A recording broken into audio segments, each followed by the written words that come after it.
Are we good? Hey there, guys. It's Metro. Looks like a new session. It's good. That's what I wanted to happen, really. I didn't want to just continue from the old one. But yeah, we're back. Sorry about the ending of the last one, but that's what happens sometimes. Anyway, we got still got about another hour and a half to play here. So let's see what we can get done. We got quite a few of these already. 70, so that's going to be 8 total. Forgot to use... already forgot how to play the class after only 15 minutes away. But yeah, anyway, we got about 8 total, so another hour and a half, we'll see where we're at. I'm hoping that we can get at least to, yeah, I guess like maybe another 8. I don't know if that's going to happen, but we'll see.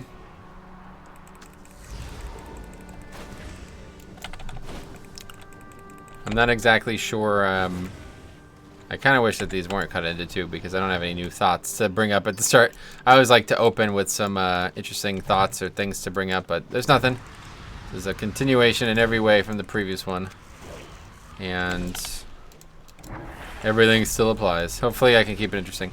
Like I said, maybe next session, when I have time to think about it a little bit more, we will go ahead and put, yeah, just kind of let the game sounds do the work. We'll see. It's either that or just move on from this. I don't know. I think it might not be a bad idea to move on, to be honest, because I don't really need this many right now. Like, the sooner you get it isn't necessarily the better, because I can't even use the gear right now. I can't use the gear until I'm 70, so it would almost be better if I just didn't do this now and just got to 70 as fast as possible, and then from 70 to 80 worked on this kind of thing. It seems like the better course of action, but we're going to commit to this for the next hour and a half or whatever it is, and then we will see. Okay, so for now we're going to stick with this. But yeah, this will probably, actually this will definitely be the last session of this no matter what. No matter where we're at, we'll move on. We'll try to get, we still need to get to 67 so we can buy some of the other gear that we need to make on the way up. And then we'll, you know, figure it out. We'll probably stop at the auction house. Maybe at the end of this session we'll go to the auction house. Yeah, like 6 o'clock we'll go to the auction house and see where we're at, something like that. I just want to see what's out there to purchase because I don't know, this realm's notoriously terrible with stuff like this. But if we could even get 1 moat for cheap, how much money do we have? We only have 50 gold, so we barely have any money. We're basically only money we're getting right now because we're not doing quests. The only money we're getting right now is from vendoring these greys that we're killing, or that we're getting from killing these things. And that's fine, but not ideal.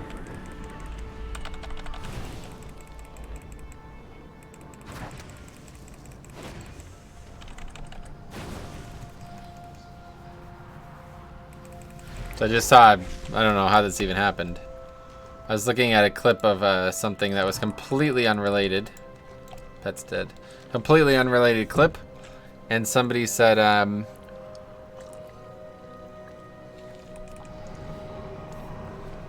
his reaction in this clip is something like that happens in Legend of Korra. If you don't know what that is the Avatar: The Last Airbender. I'm sure you've heard of that, maybe not, but it was a very interesting cartoon that Nickelodeon produced and made a long time ago. Probably like early 2000s, I guess. I don't actually know when it was first made. Let me look it up.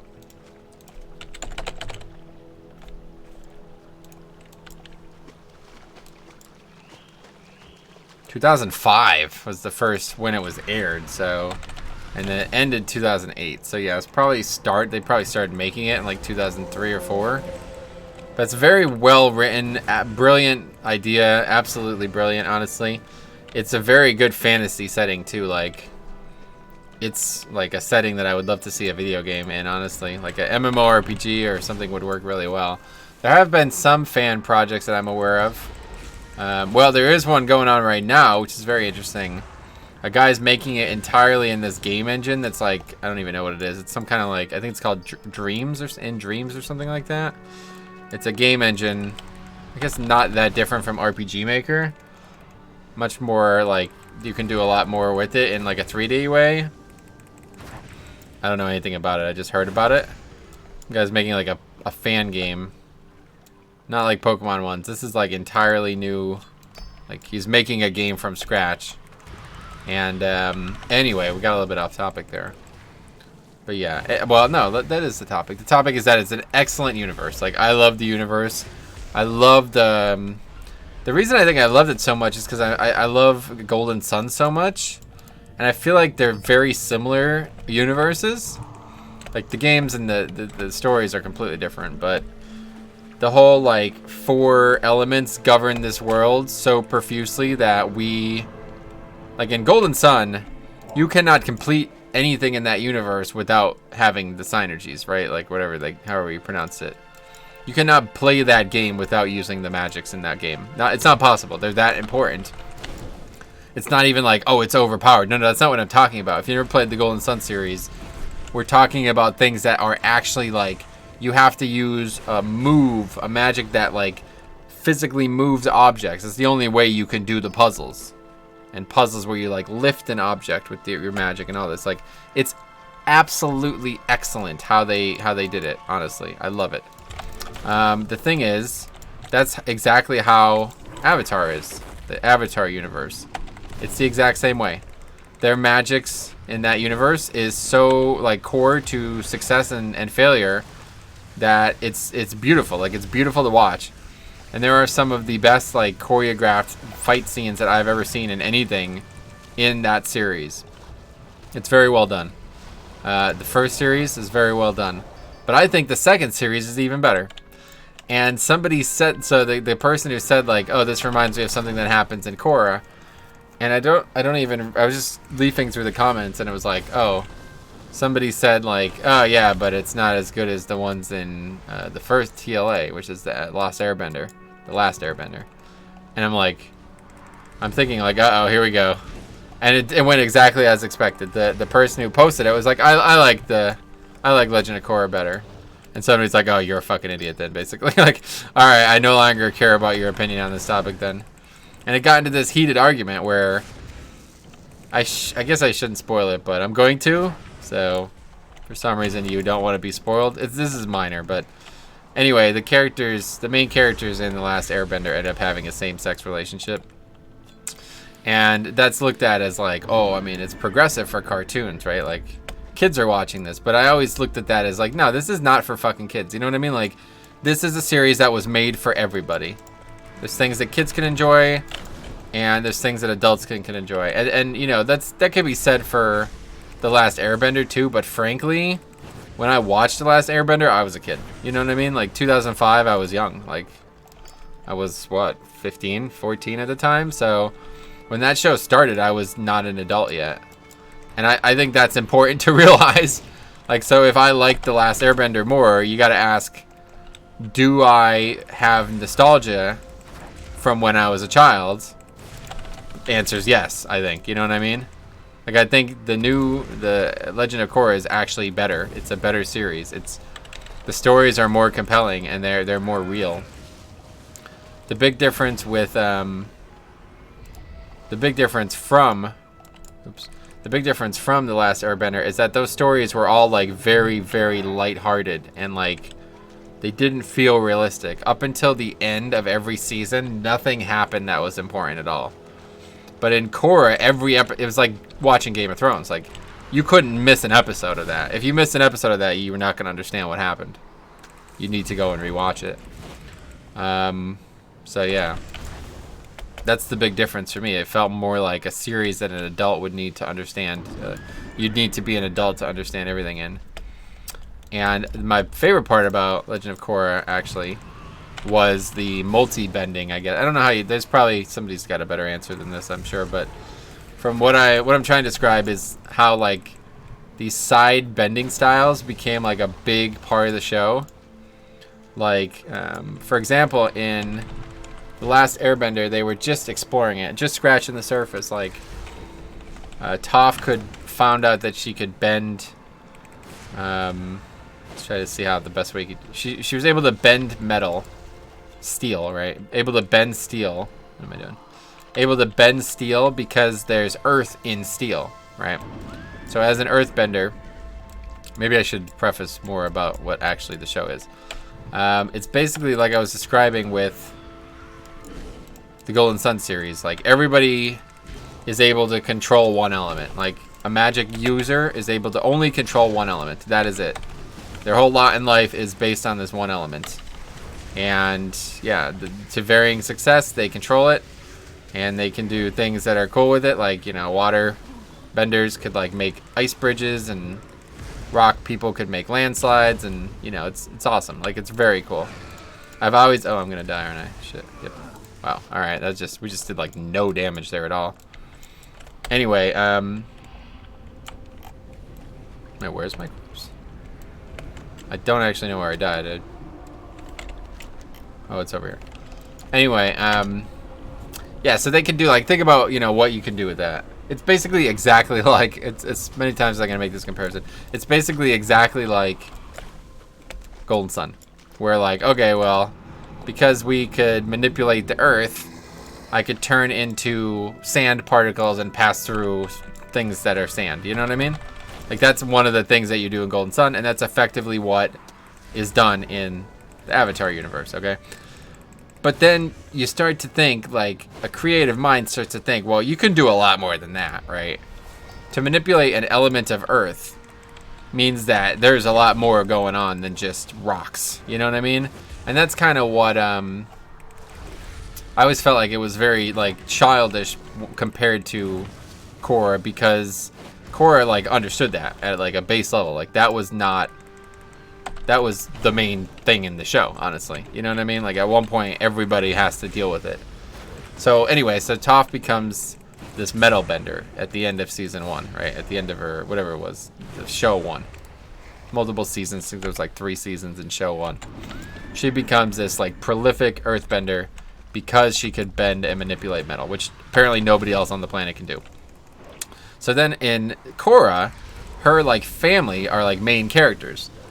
Her daughters, I think, or maybe her granddaughters. I don't know which. I can't remember. It's been a long time. But her family are, like, main characters. And they've created this entire town, or city, more so, that is made up of only metal and purely bent, right? So everybody in that community, I guess, either learns how to do it or can do it for whatever reason. There's, like, a lot of people in the world now who could bend metal. And this, again, becomes, like, a huge, huge story plot in this, okay? But what's most interesting is that then one of the main characters, like one of the main characters in Korra's, like, entourage, becomes a lava bender. And that's like, oh my god, that is so awesome. That is so much, that's so much cooler than metal. And it makes sense, right? But at that point, I always wish that there was a 3rd series, because it's like, hold the fuck on. If this guy could bend lava, then he could bend fire. Right? Sure, like, it doesn't even make sense. Like, lava is mostly fire. That, you know what I mean? Right? Like, am I wrong? Maybe I'm misremembering this. I'm pretty sure he was, yeah, Bolin. He was the earthbender in the group. His brother was the firebender. Yeah, that's right. And then even in the first series, there was, like, the blue fire and the lightning benders. That was kind of like a sub-bending style. Not really, but I think a lot of people looked at it as lightning bending was not fire. Obviously, it isn't. I don't know where they even came up with that, but there was never any water. I don't think in any season of any show there was ever... Oh, no, there was blood bending. That's right. Yeah, so water had blood bending. But anyway, there was, like, some cool crossovers. But I always thought, like, shit, if this dude could bend lava, if he could manipulate lava, then that means he could do fire, too. He just doesn't realize it yet. So I always wanted there to be a 3rd show where people start being able to cross over, like, they can do 2 elements. Because I don't know, nobody ever talks about that in any of the show. It's just assumed that you could only do 1 element. That is it. No matter what you do, you can only do 1 element. And the only person who could do more than 1 element is the Avatar, the master of all 4 elements. Which is a brilliant, I love the idea. And I wish that they had that in Golden Sun, honestly. If there was a way that you could have done that in Golden Sun, I think that would have been awesome. But obviously a completely different universe, completely different story, so no surprise. But anyway, So I always thought that like, oh, well, I bet there's no reason that you can't be like a dual type. You know what I mean? Like, you can't use water and air at the same time. But at that point, what does it do? Like, if you could use both, because like the coolest thing about some of the fight scenes with Korra especially, and Aang, it wasn't as big of a deal. He barely ever used firebending. But Korra was very willing to use all four all the time. Well, there was some story about not, but yeah, anyway. By the end of the show, she was like going nuts with all four things. And so was Aang. But it was a little bit less pronounced. Like, I felt like he never really wanted to... He was still learning how to do things, let's put it that way. And by the time you come with Korra, she is like... She's a master already of pretty much everything but air, so... The first season is her finishing mastering air, I think. Probably the best way to put it, but yeah. By season 2 and onward, she's mastered everything. And then she gets into this like spirit bending, which is even cooler. But that's like Avatar specific stuff. I'm just thinking of like on the ground floor, what's it like to be a character in this universe? And I think the most interesting character development that could have happened was if there was suddenly a double bender, like a dual type bender. I don't know. I'm trying to relate it to other games, but dual type is all I can think of from Pokemon. Magic the Gathering as well, right? But anyway, I thought that would be fucking awesome. And I always hated that they never, I don't know, like, I think they were going to make a new series, but I think they were just going to reboot the first, I think they're rebooting the first series. Like, they're making something for Netflix, the two dudes who made the original series. And I think they're just rebooting the first series, so. I mean, I don't think they ever would have expected to make two series when they made the first series, so I never understood, like, it's like, no, that's it, we're definitely done. It's almost like Dan and Dave from Game of Thrones being like, oh, we're done with Game of Thrones, we've outgrown it. It's like, well, first of all, that was maybe before the controversy of season 8 being what it was, but like, come on. This show is why people know who you are, dude. You know what I mean? Like, I understand when he... Same thing, fucking Christian Bale did the same thing, man. I hate that shit. It's like, I won't ever play Batman again. I don't want it to define me, who I am. It already fucking did. For many, many people, it already did, dude. He's a great actor, one of the best actors. But it just kind of sucks when these people, like... It's almost like if they get annoyed with the role. It's like, well, you weren't annoyed when it was putting you on the map and making you $1 million, more than that. $1 billion every fucking show, right? Every film. So I always looked at that as the same situation for Last Airbender. It was like, dude, come on. You're gonna just give up on this franchise? Like, nobody would have ever seen Korra coming from Aang, right? There's no indication that there was ever even gonna be another Avatar, like, let alone, like, Aang is in this one too, like, not, he's dead, but in like flashbacks and stuff, like, so it's like really good. But anyway, the thing with Legend of Korra is I thought the villains were all excellent. And I think the funniest thing is, this is really fucked up.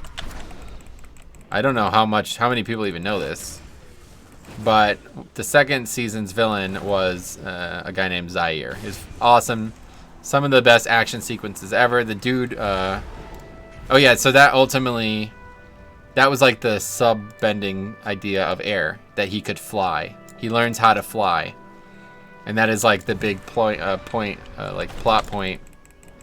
All of his dudes are like better. They're like more skilled benders than most people. So like his fire dude, or his, well, no, his fire dude, it was the chick actually, but she was like combustion.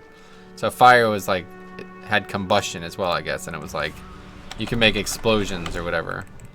So, and then his water chick was like, she could use like tentacles. I don't know. That one was always weak. It felt like the water one was a bit weird, but she was able to like use water maybe in her body. I'm not exactly sure what they were going for there, but basically she could like manipulate water all around her body to do crazy things.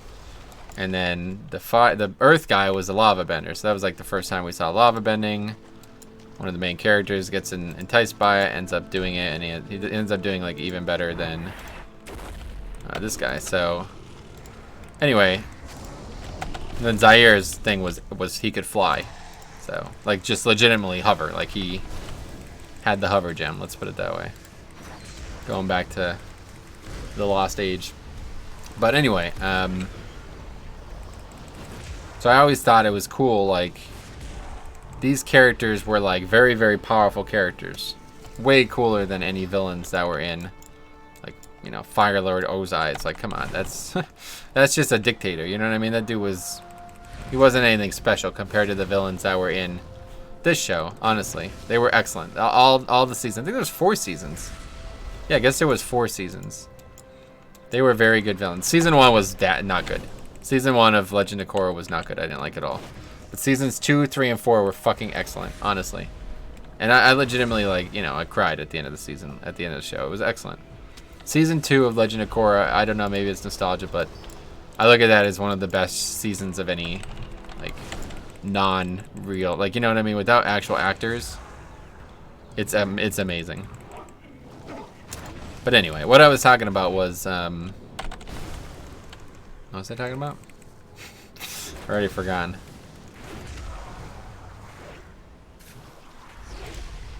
Fuck, man. It's awkward. But anyway, the show's good. I liked it. And I wish that they would make more, because I would love to see what the universe looks like today, you know what I mean? Like, the thing is, the only thing that does kind of suck about it was that they were trending towards, like, in The Last Airbender, it was like, we're in the Dark Ages, or maybe like the Middle Ages. We're in the Middle Ages. Kind of. Not really. It's just that, like, in terms of technological, like, innovations, we're in the Dark Ages almost, you know? But then once they learn how to bend metal, it's like, well, suddenly we can make robots, and suddenly we're in, like, the technological revolution, you know what I mean? And it became, like, a much more modern show, and I didn't like that. That approach wasn't my favorite, but it makes complete fucking sense. Like, obviously, that's what would happen. Oh, this is where I was going with this. Of course, I remember now. So anyway, Zaire was played by Henry Rollins. Let me make sure that's his name. I don't want to misquote it. Rollins? Yeah, that's it. Henry Rollins, who is the, or was? Oh, I guess he still is. I don't know. I don't know. He's a singer. Let's put it that way. Black Flag. He was part of Black Flag. Let's see. Does he still perform? No, I guess not. I guess Black Flag. I don't know anything about that band, honestly. But he was the singer of Black Flag, and he was like a punk rock singer, I guess, or more than that. But now he's like an activist, and he's got a lot of really strong opinions. Anyway, he's got a really good speaking voice, honestly. Like, he was great for that role. And this character was the fucking best, man. He was just such a badass. I absolutely loved him. And he even comes back in season 3. And I was almost or season 4. I was almost dissatisfied with how he was handled in season 4. Because he was basically, like, wrong. I always thought he was right. Honestly, I always sided with him. I was like, yo, Korra's fucking wrong, dude. This dude's right. He's just a sycophant. Like, you know, he's just like a way too aggressive. Let's put it that way. He wants way more than he should get, but he's right. This is right. His mentality of thinking is better than the alternative. So I always hated it in season 4 when he was basically put in a cage and like, look, you're wrong. And he's like, fuck, I guess I am wrong. You know what I mean? I still think if it wasn't like, if they didn't have potential issues with him being on the show still, he probably would have had a bigger role. But here's the interesting part. So he's played by Henry Rollins, and the next character, the next bad guy, and again, I don't want to get the names wrong. Let me look this up. Yeah, okay. Zelda Williams. That was her, right? And yeah, I'm pretty sure. That is obviously Robin Williams' daughter. Okay. So he dies. Robin Williams passed away during the show. And Henry Rollins said, I can't even remember what he said, but it was something like so fucked. Like he was like he deserved, like what, I don't know the circumstances of any of this, honestly. Robin Williams' death. I don't actually know how he even died. Oh, he killed himself. Fuck. That's why Henry Rollins said that he deserved no pity or whatever. He said anybody, basically like, I'm gonna have to look this up. I forgot that this happened. Robin Williams, Henry Rollins.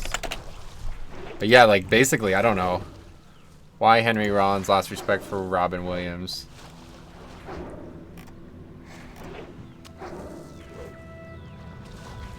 He like made like a huge, yeah. Robin Williams' suicide has inspired Henry Rollins to pen a 997-word missive for LA Weekly, in which he highlights the selfishness of the act. Although he called Robin Williams a good man, he praised his performance for USO. He said that he lost respect for Williams when he learned that the actor had killed himself, primarily citing the fact that Williams was a father.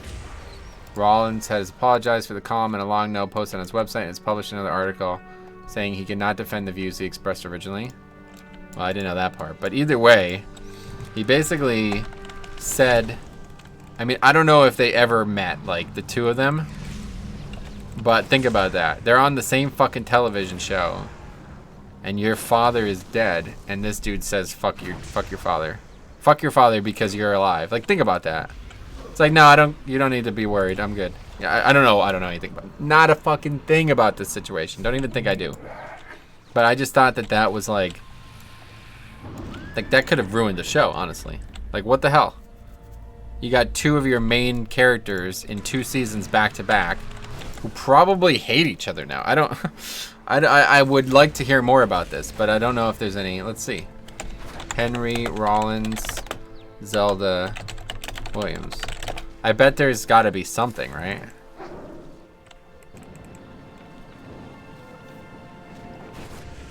I have no idea, though. I mean, this was so bizarre. When did this even happen? I need to look that up. Let's see. Legend of Korra. What year? He died in 2014, apparently.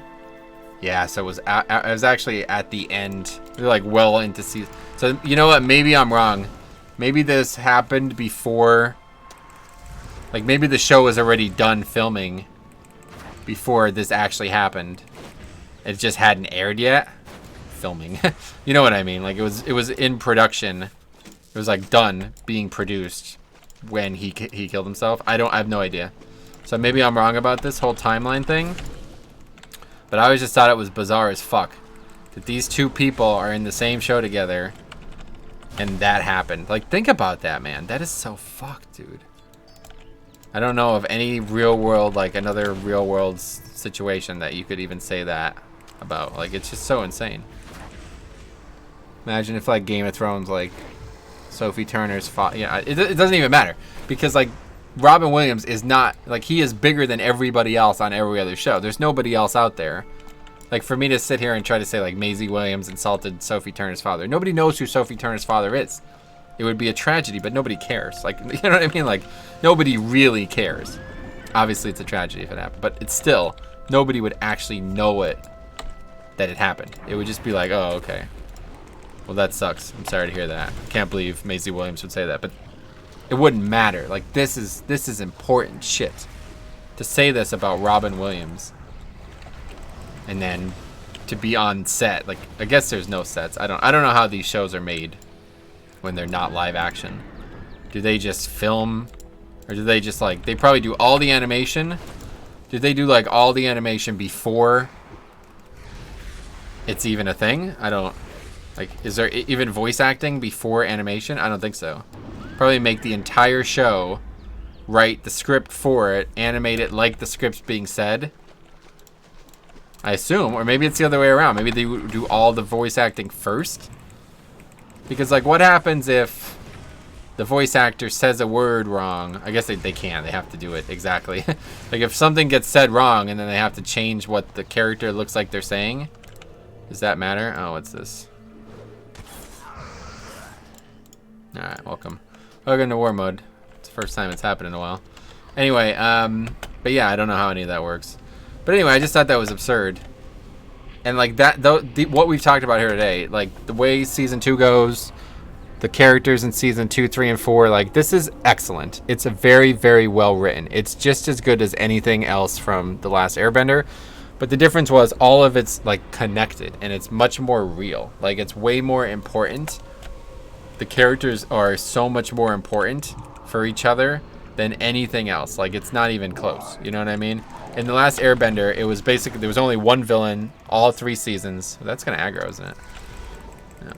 One villain all 3 seasons, and, you know, some smaller villains who were basically just subordinates of the main villain. They had no motives other than just fuck the world. Like, what's Firelord Ozai's motive? You know what I mean?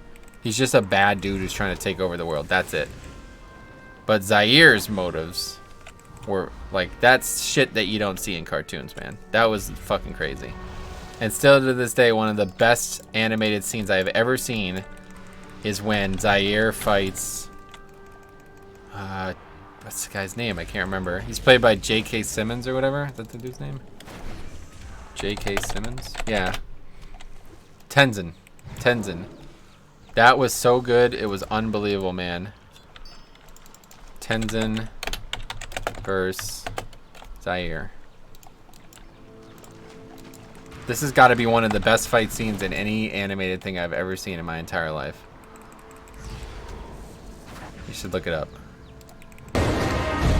Can't show it on stream, but here, I'm going to show a very, very, very brief clip because this is the encapsulation of it. Can I even do that? I don't know how to do that at this point. The pet's dead again. Stop dying. I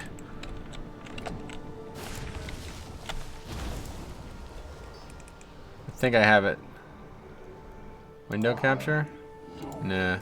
I'll have to do it on desktop real quick. That's fine. Okay, watch this clip. Yeah, oops. What the hell's that? What the fuck? Still learning Windows 7 or 10, whatever. Okay, watch this little action here. This is like some of the best.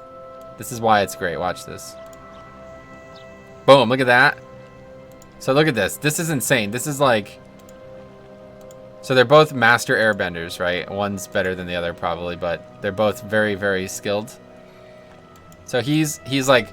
They're like blocking each other's abilities with like extremely powerful... Look at that. Look at how good that looks. And then he's hopping from building to buildings, and they do it again up here.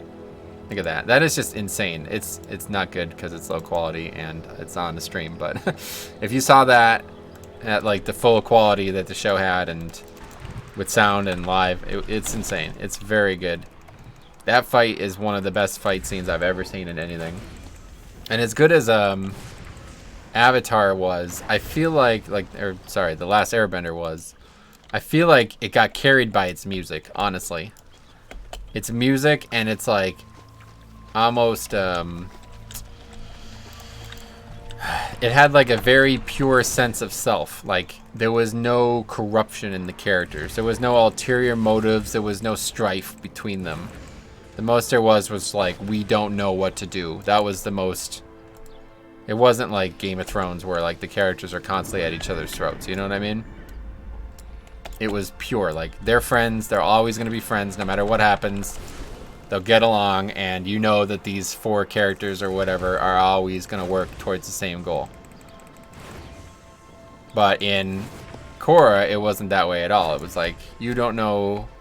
Korra was like a box of emotions half the time because she was a fucking teenage girl basically, and it was like, I don't know, I just thought it was way more realistic and way more interesting because of that realism. It was really just the bad guys that were fantastic.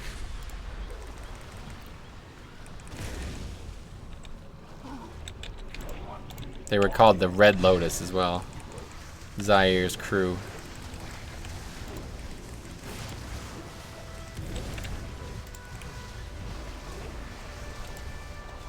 But it was a great show. And I will say this one more time. I think it was better than Last Airbender, honestly. I really do. I think it was better than Last Airbender. And I think a lot of people who disagree with that are people who are nostalgic. Like, I think if you watched Korra first and then watched The Last Airbender, you'd be like, oh, that was pretty good. But yeah, I definitely think Korra was better. Like, it's just advanced in every way. Like, it's better in every way. Visually, it's better in every way. The depth of the writing is better than in every way. Like, I don't know. That was one of the things that confused me. That was one of the things that confused me. People were like, tell me that you think the character development is better in Korra than it was in Last Airbender. And the guy was like, yeah, I do. Absolutely. Are you kidding me?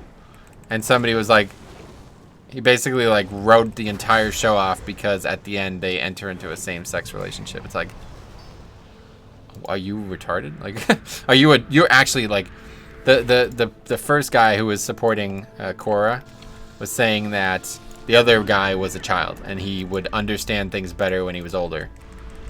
And the guy basically said, no, it's the other way around. I don't like this because I'm older, and I don't appreciate what they're doing with the characters, ruining the characters by doing this. It's like, dude, that's pretty childish, would you say? Like, why? I mean, I understand why people dislike shoehorning that kind of stuff into media, but it made complete sense. Basically, like, the whole first act of the show, she was, like, struggling because she thought she was, you know, in a relationship with this guy. And I don't, like, I always thought that there was something there between her and this female character, honestly. Like, I think as early as season 1, they were building this up. People were like, they did it out of nowhere to boost ratings. And I'm like, I don't think that's what happened at all, honestly. It didn't feel that way at all to me. It felt like, yeah, I had a feeling this was going to happen. When it was finally revealed, I'm like, yeah, that was always going. She's very attractive, you know what I mean? That's the only thing I can think of, because I just can't understand the problem there. But anyway, how are we doing on stream there? It looks like we're having some trouble.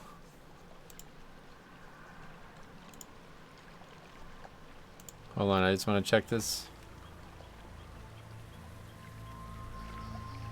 Yeah, a little lag for whatever reason. Internet's not doing great, maybe. But anyway, yeah, a lot of lag, actually. Oh, well, can't stop that. I gotta keep moving. Anyway, the, looks like it's good now. Maybe because we looked at that video for whatever reason. Let's close that. Yeah, hey, I don't know. But hey, you know what? I think, you know, Avatar: Last Airbender was excellent. I'm sure if they remake it, it's gonna be excellent, too. I always worry about live-action stuff, frankly. I am very worried about live-action stuff. If it was up to me, I would always prefer animated. Like, I wish they can do that with Warcraft, honestly. I wish Warcraft's films, like, first of all, it looks like they're done making Warcraft films, but I wish they weren't. And if they weren't, I wish that they would just make them in the cinematic art style that's used in World of Warcraft, honestly. Or even the Warbringers style, whatever that is. I would prefer that style than live action. Because, first of all, live action is such a fucking problem. Like, you have, not problem, but I mean, like, it's such an effort, right? Like, you have a lot of moving parts in a full feature-length film that's ran by human beings. You know what I mean? Like, the acting is so important. And they're not getting Anthony Hopkins. You know what I'm saying? Like, let's be serious. Like, Travis Fimmel was good. Ben Foster's one of my favorite actors on the planet, but not because of Medivh. You know what I mean? Like, he was fine, I'm sure. Nobody was bad in the film, but nobody was good in the film either. There wasn't like, God damn, that was a good acting performance. And there's not going to be. The characters are not, they don't need acting. They just need somebody to read the lines. So that's the problem with this. Like, when you have something this well written, who plays it? You can't get somebody to play it, you know what I mean? It's not Game of Thrones where, like, you can't possibly convey the sentiments without a real person being involved. Warcraft is the opposite, you know what I mean? It's high fantasy. In low fantasy, you need the human element. You can't do Game of Thrones animated. Like, it would be much worse than with real people, you know what I mean? But I feel the opposite for Warcraft. You can't do Warcraft without a copious amount of CG. So why even try? You're basically making an animated film anyway. You know what I'm saying? What other films have shit like this? There's very few. Almost none. Almost no other films on the planet would rely, like Avatar. You know what I mean? Not ironically, not Avatar: The Last Airbender. Avatar the film with, you know, Jake Sully and the blue people, right? Like, that film relies on CG. It is not a film without CG. Same with Warcraft. Is it ever going to be at the same level as Avatar? No. So why even try? I never got it. It made no sense to me.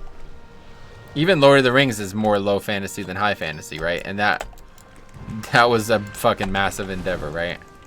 They really got lucky with Lord of the Rings. I always felt like luck was heavy on Lord of the Rings because if it wasn't for Harry Potter, Lord of the Rings and Harry Potter were basically, if both of them weren't what they were at the same time, no go. Both of them would have sucked. Honestly, I think that. The first Lord of the Rings and the first Harry Potter were garbage. But I feel like the yin and yang there, as they were both being developed and produced, like the hype each was building, was mandatory for their success, not optional. It could not, this franchises could not succeed without each other. You know what I mean? And obviously Lord of the Rings was completely different, but I don't know. I feel the same way with this. Like, there's no contemporary here other than Game of Thrones and now The Witcher, and so why did they even bother? The Warcraft films were never going to succeed. They're not Marvel, you know what I mean? Marvel, those films are at least real. They take place in the real world. Even though, like, some of the, like, gravity doesn't apply to some of the characters. They're not, like, fucking summoning demons. You know what I mean? Like, it's ridiculous. Well, they kind of are, but it's a lot different. It's a completely different style of film. And they're able to be much more grounded and relatable to the viewer when they're in that universe. Whereas Warcraft, like, the Warcraft universe is excellent. It's the best cinematic universe, or whatever, like, the best fantasy. I don't have enough soul shards. It's extremely good. An extremely good universe. But I just don't think it works well at all with without massive amounts of CG. And you see that they needed that, like, to the point where it basically cheapened up the rest of the film. They needed so much CG in that Warcraft film that they basically had to cut costs on everything else. So, I don't know. I don't know if they'll ever make another one again. I don't think they should, honestly. I think they should just not, frankly. Just don't make any more. And instead, if you want to develop a animated series, like, not like cartoon animated series, not an anime, but like a CG, like a pure, whatever, I don't know what you call it. Like a Warcraft 3, or a World of Warcraft cinematic. Make that. Make a 2-hour-long World of Warcraft cinematic. Is it possible? I don't know anything about it, but surely it would have cost less money than hiring all those actors, getting all that going. Surely. There's no possible way, right? I mean, am I wrong about this? A 2-hour cinematic has to cost less money than a full feature-length film to make, right?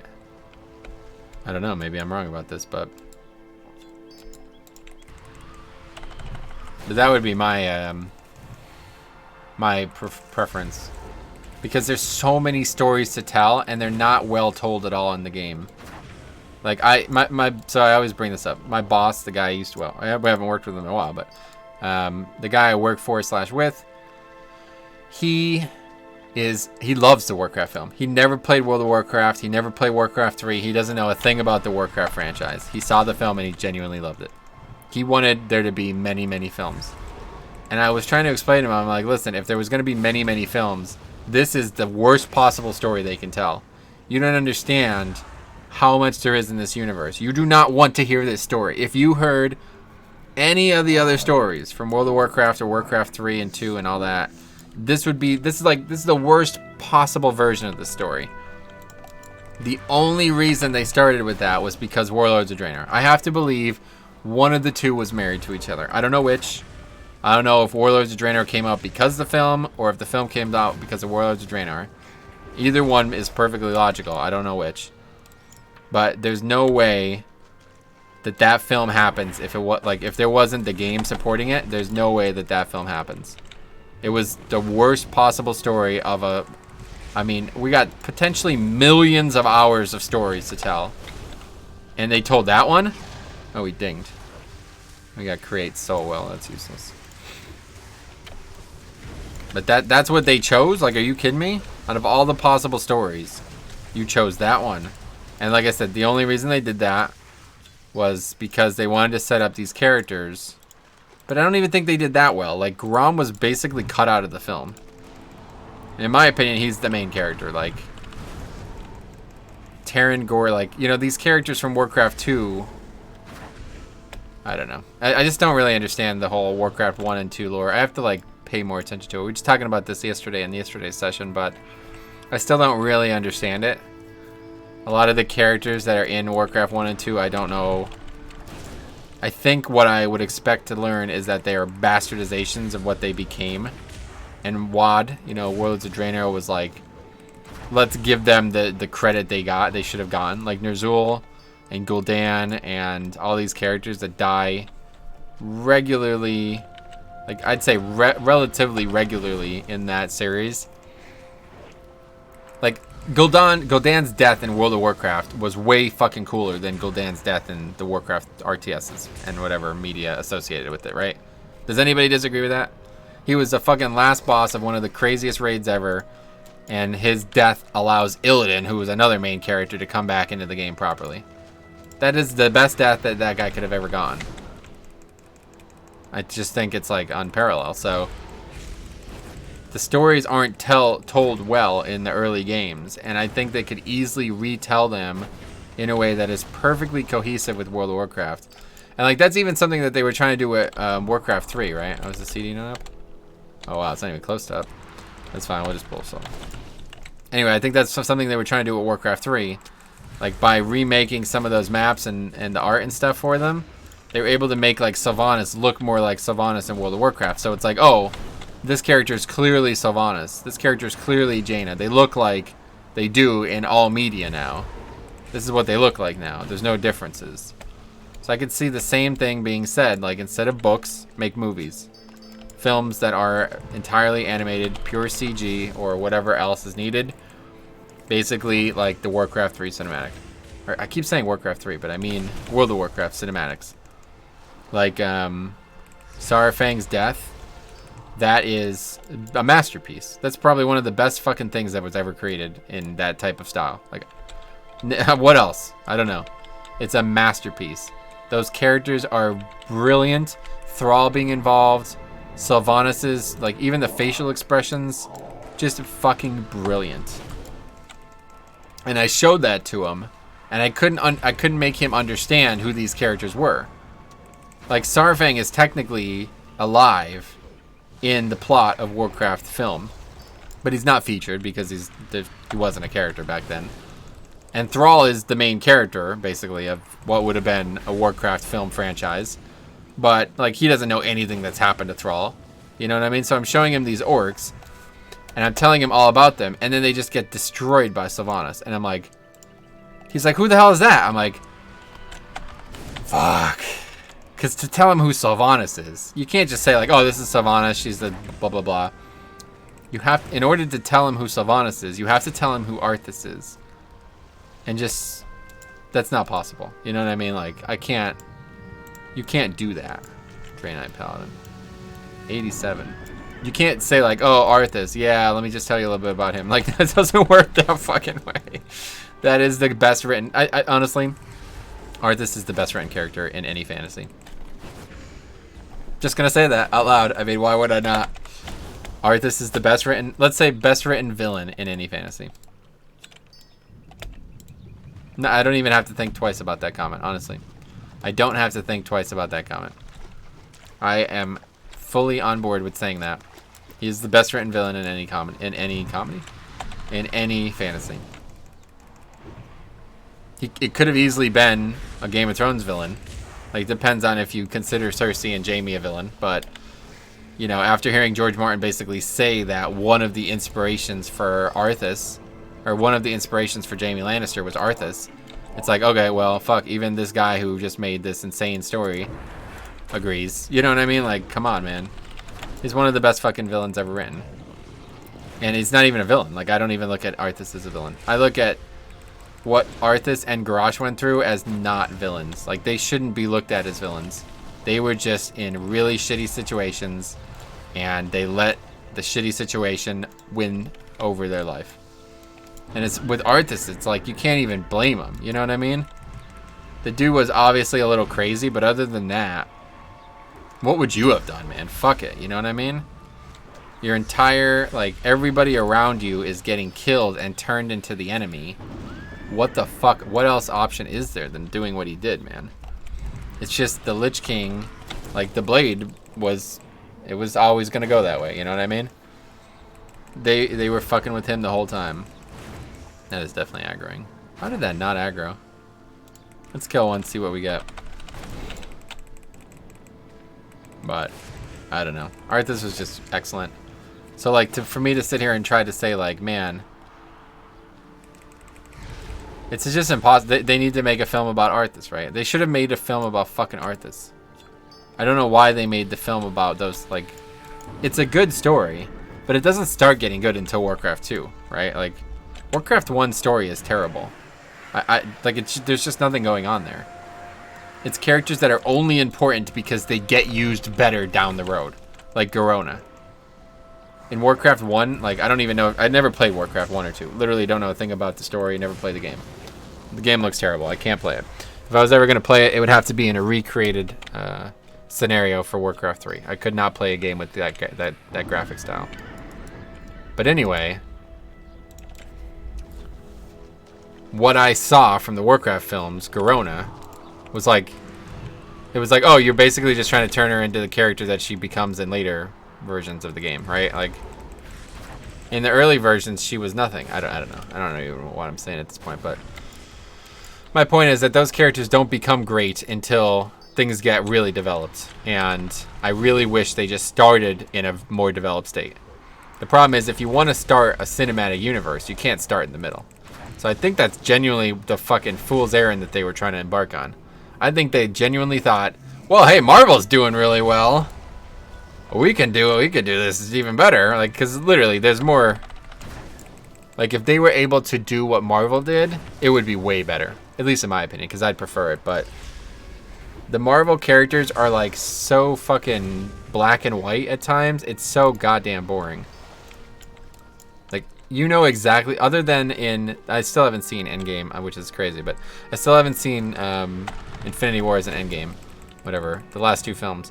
But besides that, every film I've seen, it's like, oh, I know exactly where this is. Like, there's some great action and some good writing and some tender moments and shit, but it's like, I know what's going to happen before the film starts. Just tell me who the bad guy's name is, and I could predict to you what happens. It's that obvious. That doesn't happen in Warcraft. You know what I mean? In Warcraft, these villains and these plots, they don't end. They go on forever. And that is because it's a persistent universe. There's no end in sight. The game is not going to be taken off servers next expansion, so they don't have to wrap these storylines up. Like, N'Zoth very well may be in Shadowlands, honestly. Like, this is something that is very on the table. And that's why I think Shadowlands is going to be such a good idea. Because they could literally do anything they want at this point. They could bring back any character that they want, for whatever reason. And we always laugh about it, like Dragon Ball Z tried to do this. Like, they try to bring Frieza back like 6 times, and it didn't work. Like, you know, it didn't make any sense. But if it did make any sense at one point, it was to exemplify just how strong the power creep of the characters in Dragon Ball Z became. Like, when they bring Frieza back, like, the proper time, like, Frieza, he or she, I don't know. Frieza dies, comes back as, like, an android Frieza, and it's like, oh my god, he's even stronger than he was? What the hell? How are we gonna win this? And then Trunks comes and literally fucking one-shots the dude, right? It's like, oh. So that was, like, brilliant use of that. But, like, for Frieza fans, that was terrible. It was like, oh my god, this is a joke. What the fuck? They just ruined my favorite character. Like, you shouldn't want them to do that. But in Warcraft, I think they do it excellent. Like, I think it's excellent how they've done it. Like, the demons, I think that was probably the best. How they handled Kill Jaden, Archimonde. This shit was like, oh my god, spectacular. It was confusing as fuck. Because when Archimonde was in WoD, everybody assumed it was because the time travel thing.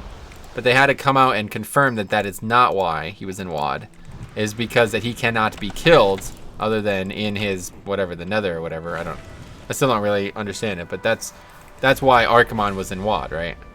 It's the same Archimonde we beat in Warcraft 3. It's not a different one. They just bring him back.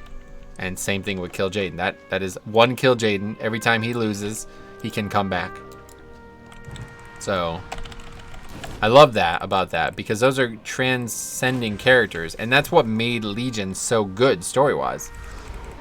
I actually just did Tomb of Sargeras for Transmog here, and I never paid attention to the story in the raids at all. In Legion, I didn't listen to a single word of it. The first time I ever paid attention to story was at the end of Legion. Pretty much the expansion was over already. Had no idea what happened the whole time. Okay?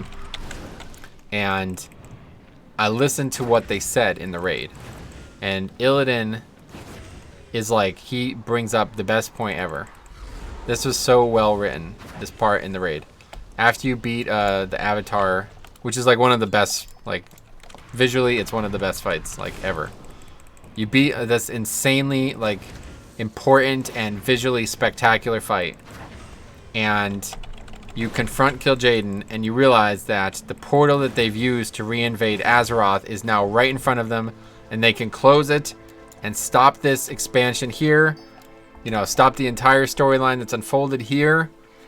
It is right there, right in front of them. This is how it all happened, and this is how it can all end. And Khadgar's like, let's do that. And Illidan's like, no, if we do it this way, they'll just be back. It can't be done this way unless you want to lose again in 1,000 years or whatever.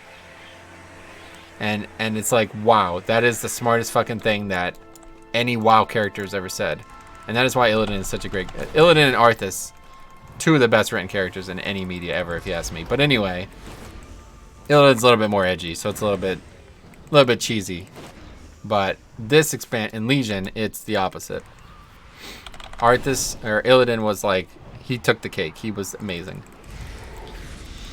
And that moment right there in Tomb of Sargeras is why. I think that is why, honestly. I think that is like probably why I fell in love with Illidan. Like right there, that mentality. Because what he does then in Tomb of, or whatever, what's the name of it? And Taurus the Burning Throne. It's like, fuck man, Illidan's a badass. And there has to be more, right? Like he can't... Down the road, he is going to return, and there's going to be more than that. I always thought that, I guess now that I see what happened in this expansion, I guess I shouldn't think this anymore, but I always thought that N'Zoth was going to come, like, the old gods were going to return, basically, and we were going to have to be like, fuck, Sargeras is actually our ally. We need him. Like, seriously, we have to unjail Sargeras. That's honestly what I thought was going to happen. But that's obviously not what's happening now. Up until like last month, or not last month, but last season, up until season 3, I still would have bet the house on that. That like we were gonna lose or something in Ny'alotha. I didn't know what. It wasn't gonna go to plan, and it was gonna trickle over into the next expansion, and that was gonna be an expansion where one of the first things we did was realize that Sargeras is actually a good guy. And not a good guy, but like he was, because like Sargeras is like the ultimate enemy of the old gods, right? Like for as much as we fight them and kill them, like the Burning Crusade is against the old gods. It had nothing to do with Azeroth. It's just that Azeroth was like heavily infected by the old gods, so that's why it happened, right? So yeah, I could easily have seen Sargeras end up being a good guy in some way, but like, how can you possibly make him into a good guy? You can't. It's not possible. He's been the ultimate bad guy forever, the entire game. So I guess it's not really possible. Maybe they were thinking they were going to do it, and then they had to pivot at some point. Now I'm hoping that Azshara fills that role, honestly. Now I'm hoping that Azshara can be the Sargeras, the same thing that I was hoping for from Sargeras, where it's like the redemption. We found out that we've been wrong the whole time. Azshara's now played both the Burning Legion and the Old Gods, so if there's anybody who's going to be able to make that swing, I think it's her, right? I love the voice actor for it too. I love the character. I'm with that. I'm with it, man. Let's make it happen.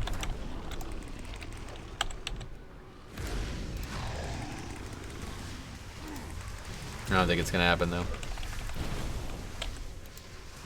But you never know. They could do an allied race, a neutral race, Naga.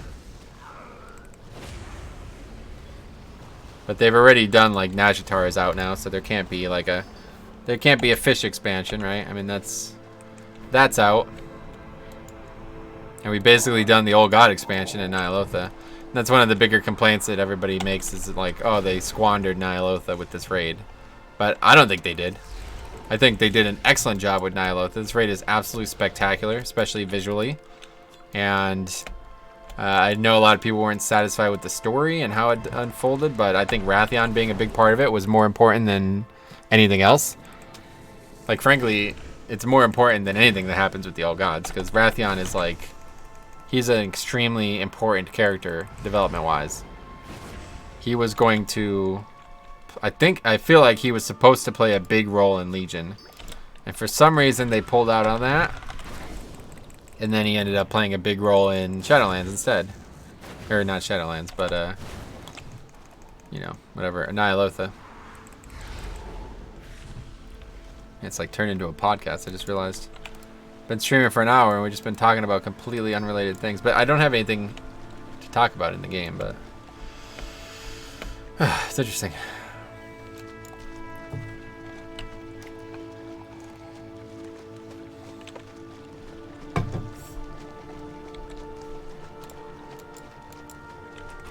So yeah, Legend of Korra is better than World of Warcraft. No, but you know what's funny about that whole thing? I was thinking about this.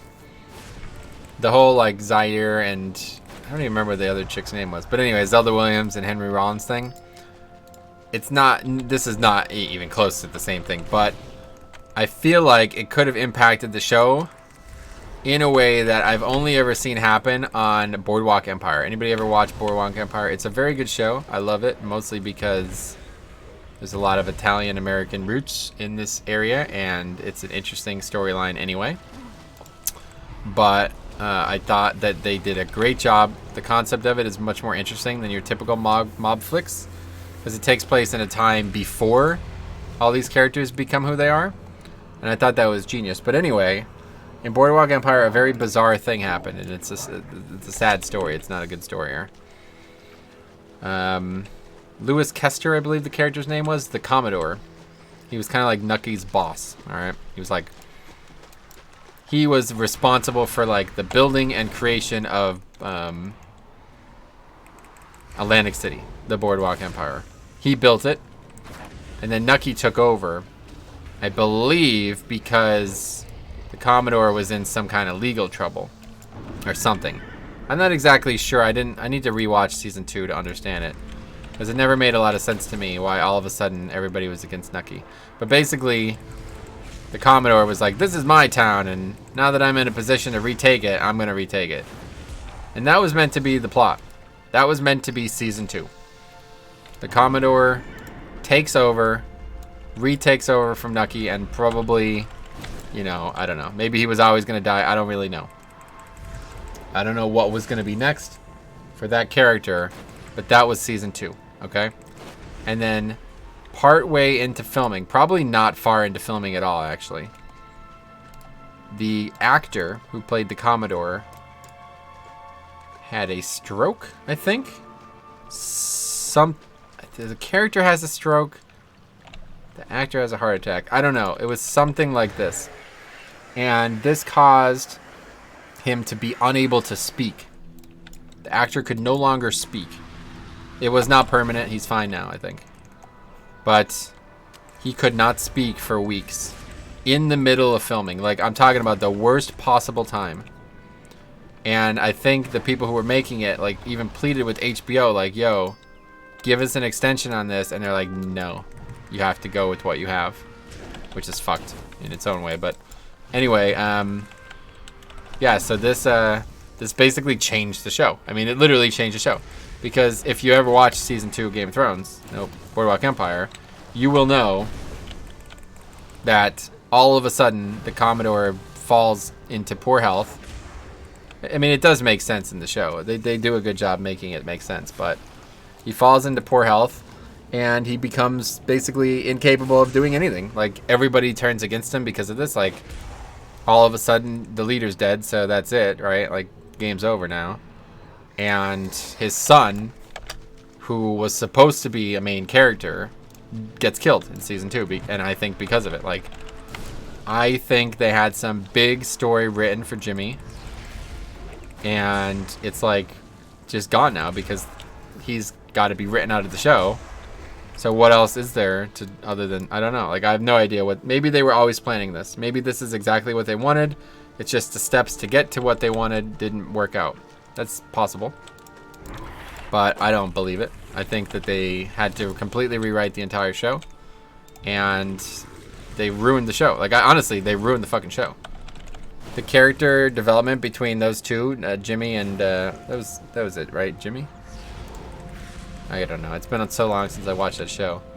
But yeah, that was like the best part of the show, honestly. It was like their interactions in season 1 was the best part of the show. And then he gets killed, like they kill him. I was like, fuck, man, are we sure this is what we wanted to happen?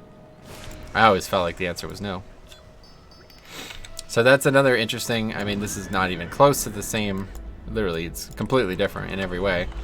But I always thought that maybe that happened with Korra. Maybe they wanted Zaire, and maybe even they wanted, like, more seasons. They wanted something from Zaire, because they bring him into the show, and he's just like, he's there for 5 minutes. And he's basically only there because in season 3, he basically, like, breaks Korra. Like, she's fucked. She's, like, done. Like, her mental state is 0. And she has to confront him to be able to figure out what's going on. But it's like, his role in her refiguring whatever I just said, it's like, it's 0. Like, he doesn't do shit. He's like, I didn't do this. You did this. The only person who's holding you back is you. I think that's like actually what he says, word for word. That might actually be what he said. So it's like, wait, what? Are you sure? Because that's definitely not what you were saying in season 3. So I always thought that happened because they're like, oh, we cannot have this fucking guy in the show anymore. We cannot have this guy on the show at the same time. Kuvira, that was the other character. We cannot have these two actors, performers on the show at the same time. Not okay. Henry Rollins, he said something he should never have said. We can't have them on the same show. That's the only thing I could think of. So I don't know. But maybe it was just, not the best writing. Not my preferred writing. I mean, people always say bad writing. Just be truthful. You didn't like it. That's all it is. There's no bad writing. It's either you fucking rushed the shit like Game of Thrones, or you wrote something that you didn't like. That's it. There's no bad writing. You know what I mean? Like, people say that shit all the time, and it's very annoying. Bad writing. No. You could write, like, bad writing is the guy doesn't know how to fucking speak English. That's bad writing. He doesn't know how to use, like, literary devices well. That's like if I wrote a fucking film. It would be bad writing. But, like, oh, I don't agree that Nyalotha, like, should end with N'Zoth's death. Like, that's not fucking bad writing. That's you didn't like it. It's completely fucking different. It's not objectively poor. You know what I mean? And that's what people try to make it out to be in these series. It's like, people try to make it out to be like, oh, this was just stupid. This wasn't intelligently made. It's like, no. You just weren't satisfied with it. And that's unfortunate. It's unfortunate what happened with Game of Thrones. But the writing was not the problem. The fact that they had to write the way they did in fucking 6 episodes total, that was the fucking problem. If that took place over 2 seasons, you know what I mean? They could have made everything that sucked, everything that was fast in that show, not fast. And then you wouldn't even care. If there was an entire episode about the interactions between Jon and Daenerys, instead of 10 minutes where he goes in and kills her, it would have been way cooler. You know what I mean? And that's I think a lot of people still probably look at Game of Thrones as one of the most disappointing endings ever. And I totally understand why. But if you just look at the events, like if you read the events and don't see it happen, it's fine. Like, it's exactly what should have happened. Daenerys was always crazy. People who try to say that is not true to her character are fucking idiots, honestly. You could literally look up scenes where she does crazy shit in multiple seasons, like 5-6 seasons before that. You know what I'm saying? It's not surprising at all. She was always a little twisted, always a little bit emo, always a little bit Mad King, always. And all it took was the opportunity. Like, think about it, man. You'd be surprised. You'd be surprised. People say this is bad writing, but I think it's better writing than people think. If you were in that situation and all you heard about was how this family fucked killed your whole family and your lineage, and it's over now because of this, and you were there with every card in the deck, you got them all laid out in front of you, and you're there and they're on their knees, you know what I mean, and everybody's telling you, just accept their surrender, it's over, you won. I might burn the place down too, man. Honestly. Like, seriously, come on, think about it. You think that's a departure for Daenerys? Get the fuck out of here. The people who say that shit are fucking idiots. I don't even want to hear it. Don't even bring it up. If you're gonna say that shit, just get the fuck out of here. Just go back to Reddit. It's so ridiculous. That is so obviously what she was always gonna do. What did people want her to do, man? Because if she did anything, let me tell you something. If she did anything but that, the show can't end. It can't end. That's it. You know what I mean? That's the end of the show. Both of them dying. Jon Snow and Daenerys cannot both be alive. Otherwise, there needs to be more. It has to continue because they're both the last fucking Targaryens. So how could the show end? The show can't fucking end with both of them alive. And both being good guys. You know what I mean? I don't like this place. But anyway.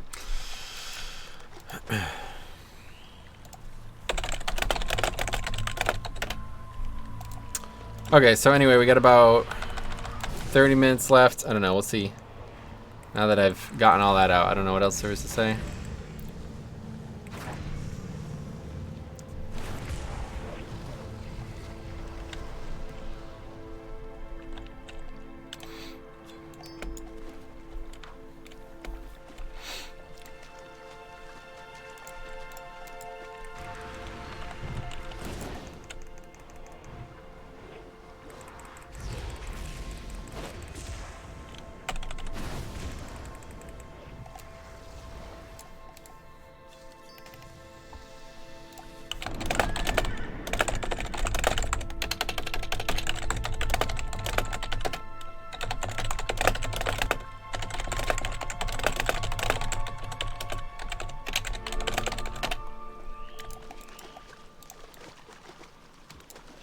Okay, let's get a big pull here. Got 4 here. Oh, the thing's still on the screen. Look at that, we got them all gathered up too. That's really nice.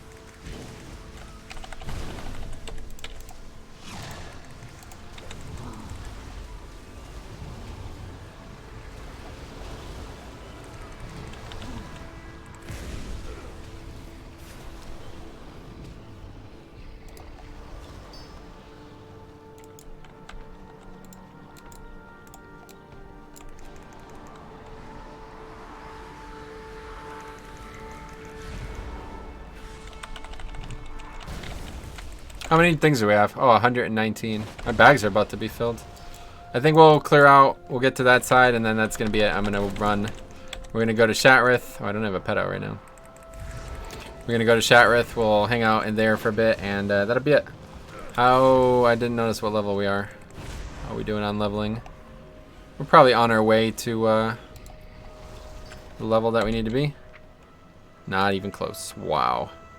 So in this last hour and a half, we barely gained a quarter of a level. We gained more than that, but we did not gain a half of a level, so yeah. Alright, yeah, we can't expect this to be viable, unfortunately. So let's clear these out, and then we're going to head out of here. We'll see what the future holds. We'll run to Shatrith, see if prices are something that we could think about. See if there's another option. Obviously, I think the option right now is get to 70 and then do this. But at the same time, I think it's just change our expectations. Because as much as this is fun, I don't know how much longer I can do. I really want to get this character to 120. Like, that is more important to me than the challenge. The challenge is fun. I don't want to give up on it, but at the same time, I have to cut some corners here because there's no way. If I don't get this character to 120, I'm going to feel terrible about it, honestly. It's just going to be the worst. I'm going to feel like such a failure.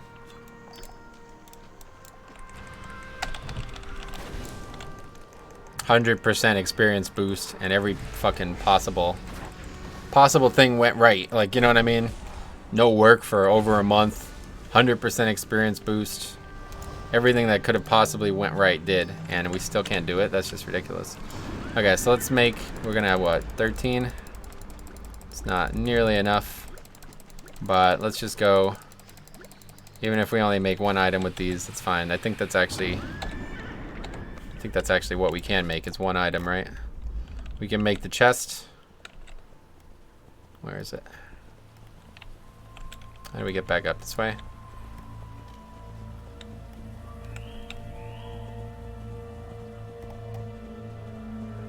Oh yeah.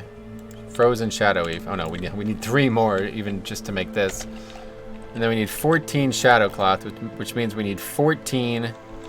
Just to make the single piece, we need 14 fires and 14 shadows. And we only got 13 waters and about 4 hours of leveling. I don't know, it's hard to quantify, but probably about 4 hours. Not ideal. That's pretty nuts, actually. So that's the big difference between this and Classic. In Classic, the items are very easy to get. They're very easy to make, but they're very hard to get. This, it's complete opposite. TBC is the complete opposite. You probably would be a fool to even try to farm these yourself, honestly. Like, I mean... Oh, this is BOE as well, only. Wait, what? Has it always been BOE? That's interesting. I don't know, you'd be a fool to try to make this yourself, I feel like. It'd be better to just get some gold somehow and buy these things. I don't know. But anyway, yeah, so we need at least 14 Primal Shadows and 14 Primal Fires, and then we'd still need a ton of Netherweave, which we are just not going to get. So, yeah, I think we just focus on leveling for the next few sessions. 66. Wait, what? We're 66? Wait, hold the fuck on. Did we ding during that rant? That's probably what happened. 66. Yeah, we did. I remember we got... Oh my god, forget it. I was gonna say, in like all that time, I only barely got a level. But no, that's not true. We got over 2 levels. Well, that's not bad, actually. And I didn't even have this pot on. I've completely forgot. Wait, did I vendor it? Oh, no, I didn't. It's right there. Yeah, you can't see it because of the webcam. You can kind of see it's right there. But, yeah, I thought I vendored it. I didn't even have one of those on for most of that. It probably expired before we even got into the proper discussion that we were having there.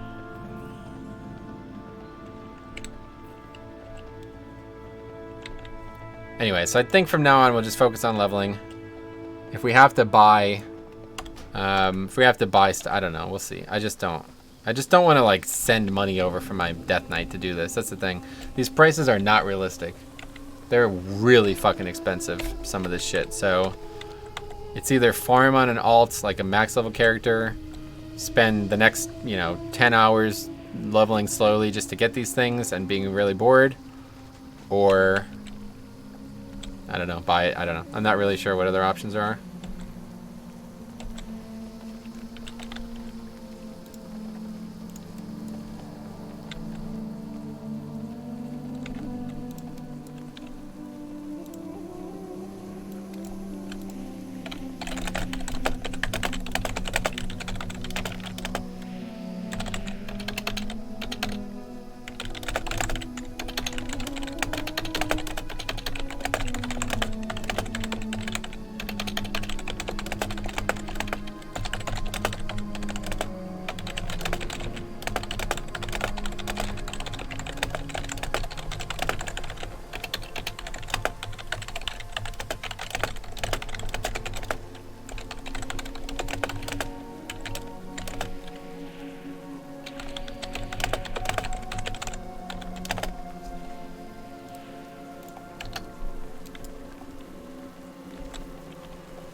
It's funny, somebody's whispering me, and as it's happening, I see on the list on Discord, Cop's typing. Hey, Cop. Let's see what he says. He's been making a video on leveling, his leveling routes, so he's probably updating me on that. Let's see what he's going to say. Okay, anyway, we're 76. Shadow Moon is 67, I mean 76. 66. Shadow Moon is 67. Blade's Edge might be the play, because there's... I just don't know. I need to get... Shadow Moon is like, as soon as possible, go to Shadow Moon. Maybe it's worth just doing one more session like that. I mean, we got a lot more experience than I realized. I'm gonna have to watch the VOD because that actually was not slow. That was not a slow level at all, if that's the case. If we actually got 2 levels in those basically 2.5 streams, then that's actually better than I expected, honestly. Like, way better.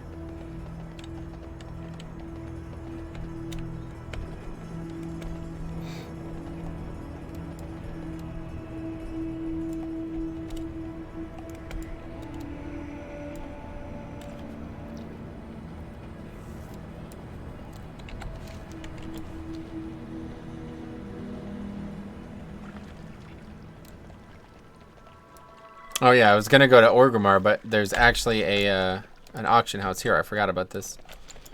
Okay, so let's check. We got a lot of shit to vendor too. Hopefully there's somebody to vendor to. All these gray items are gonna sell for a bit, yeah. Almost 2 gold each, so that's not bad.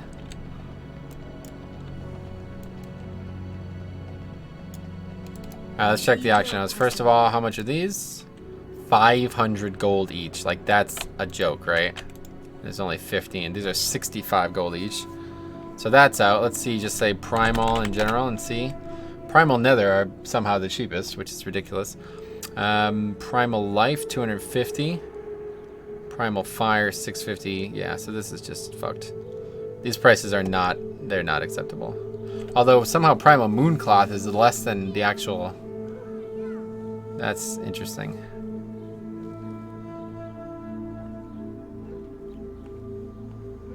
Primal Life ends up being the cheapest, it looks like. Is there even Primal Earth? Am I wrong? I don't see it anywhere. I could have swore there was. Oh yeah, Primal Earth, 75 gold each. Yeah, see, it's only needed for blacksmithing, I think, so. I had no idea how hard this shit was to come by. I mean, we just grinded for like 3-4 hours and we don't even have enough for the single item I wanted to make. There's Cop, let's see.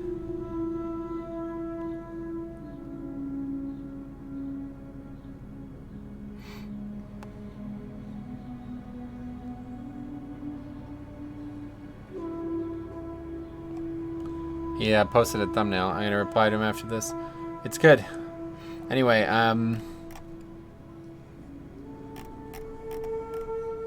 oh, there's the belt. Wow, 34,000 gold. There's the shoulders. Hey, I guess it's worth it, right? Fuck. 200k gold for this pattern? I mean, come on, man. This shit is hard to come by, honestly.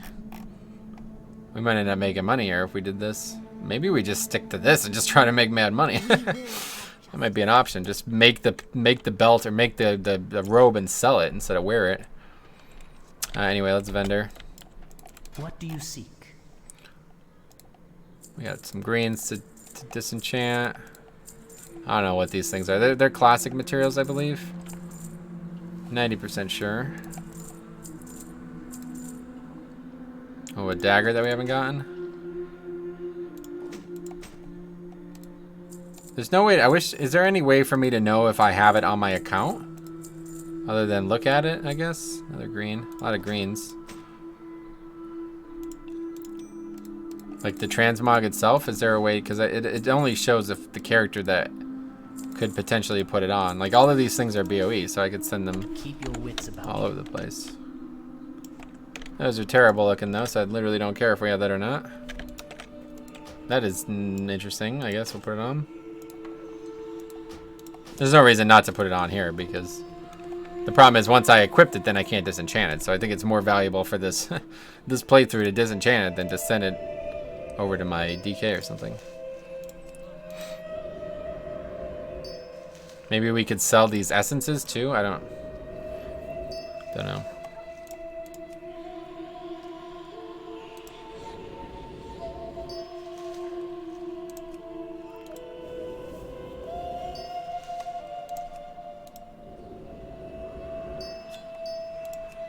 What the hell is that? Small prismatic shard? First time I've gotten one of those. That's weird.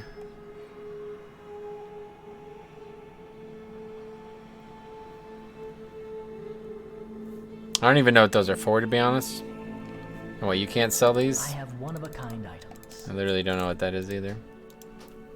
I guess I'll hang into this. I really don't. I don't think I need this.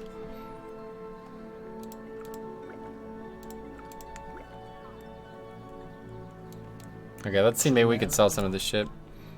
Stuff that we're not using. We don't need anything else. This is it. Just arcane dust. That's the only thing we need. We're not gonna level enchanting. I don't care whatsoever.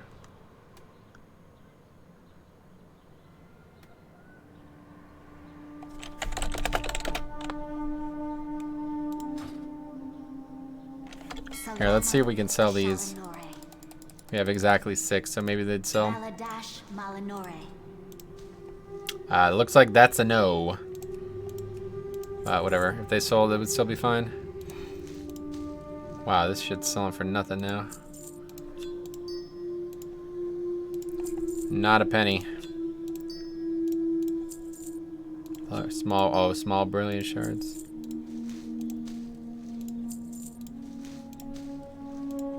Whatever. If any of it sells, we'll make some money at least. Silver per, holy shit. Guess I don't know what that's from then. It's definitely a classic material, but I don't know why it's dropping out here or why it's so cheap. Like that's like a low level classic material, isn't it?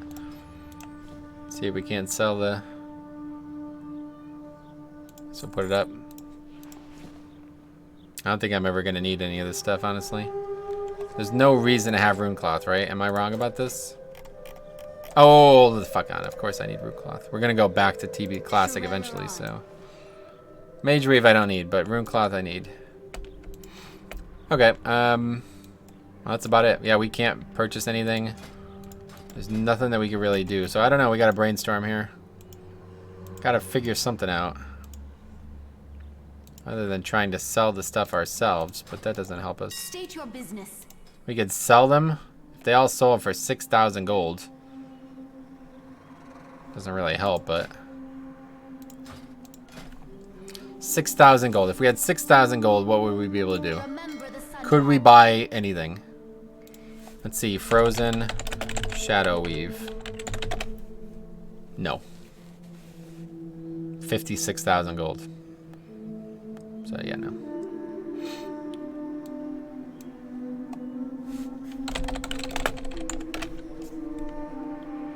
Even the cloth, I'm sure, is it like that? 1W? That's weird. There's not even any cloth on the auction house.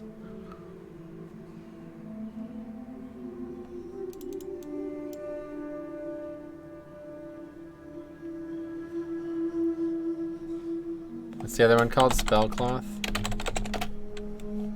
The what? I hope nobody's buying that. Like, what the hell? Why is that even on the auction house? You just go to a vendor and buy it. People literally don't know that, I think. It's funny. How much is felt cloth? Even that's 300 and some gold. We'd just be farming felt cloth anyway, even if we were doing classic stuff, so. Yeah, there's really no end in sight to our farming. So what's the future look like? Let's see. Well, at worst, here, you know what? Let's do this real quick, since I do still have a little bit of time. I'm going to go to Shadow Moon Valley. I want to see what's going on there. Because I know there is... I just got to find out where. And while we ride, we're going to find out. I know there's a vendor there that will sell me a pattern that I would like to make as well. But I don't know who it is. Imbued Shadow Weave. No, Imbued Nether Weave.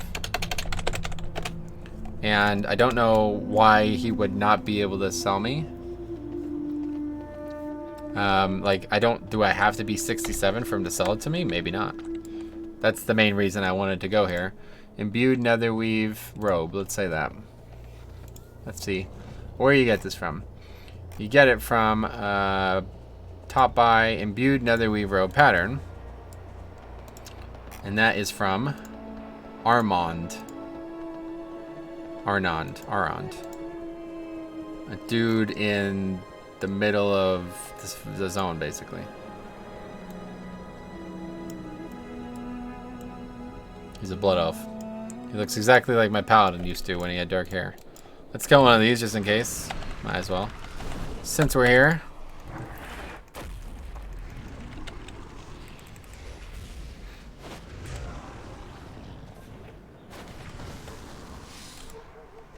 Not a thing. The zone's kind of a pain to travel through, honestly. Because in order to do so, you have to fly, or you have to ride right through this completely hostile town. But yeah, so we're gonna go check this guy out. Let's see at the comments. Maybe there's some. Another option is to just ride there and buy the pattern after choosing Alders or Scryers while you're still neutral to both. Wait, what? You can have a Scryer friend go buy it for you. Oh.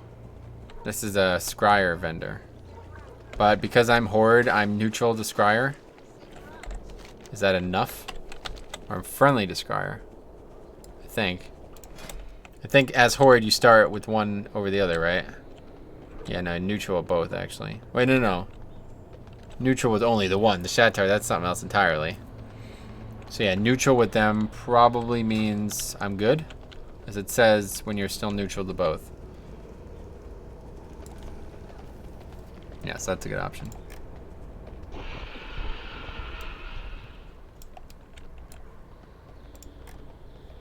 Oh, this is another one of those patterns that might not be here either. My favorite. I think it's up here we have to go, right?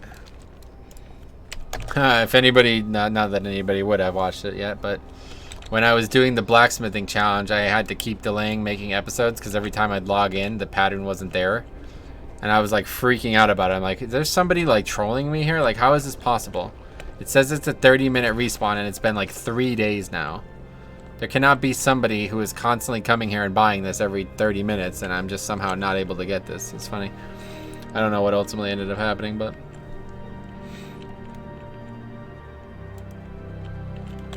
I did get it eventually. It just seemed really odd to me that I was probably the only person on the planet who cared about that pattern. I thought that anyway.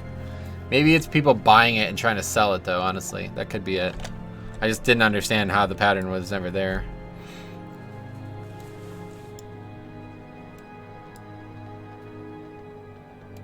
So this is the Spires of Arak, right?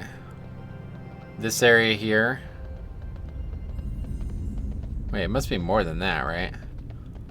No, Zanger Marsh is... I just don't understand. Compared to WoD... Here, I want to look that up, actually. Outlands versus WoD. Map. Yeah, here's the overlay. This is exactly what I was looking for.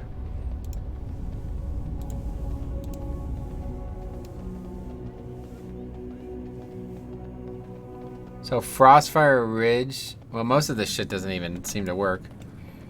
Nagran's the only thing that seems one-to-one.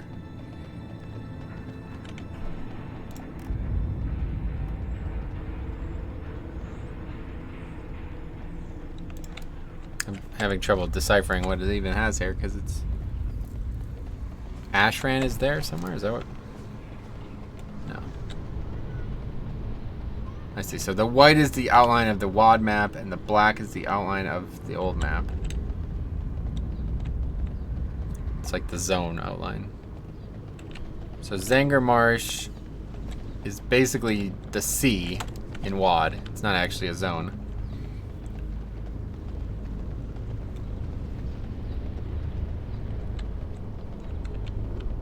The confusing part is Blade's Edge Mountains. I guess Blade's Edge Mountains is mostly Frostfire Ridge. Yeah, I guess that's it. Blade's Edge Mountain is Frostfire Ridge. Because if Zanger Marsh is the sea, the Zangar Sea, then yeah. So basically, this is like mostly this. And then Gorgrond just doesn't exist, I guess. Netherstorm is like some of Gorgrond. I don't know. It's confusing. So anyway, these mobs are 67, so yeah, I mean, can I get quests here? Because it doesn't seem like anything would stop me from doing anything here. I couldn't quest in this zone right now. I mean, these mobs are only one level higher. But I assume 67 is not a recommendation. It's a like, you can't come here unless you're 67. I don't think that's an option. We'll see, though. Maybe there's quests that we can do, because I wouldn't mind just leveling in this zone now. There's a lot of good mob targets for this playthrough, one way or the other.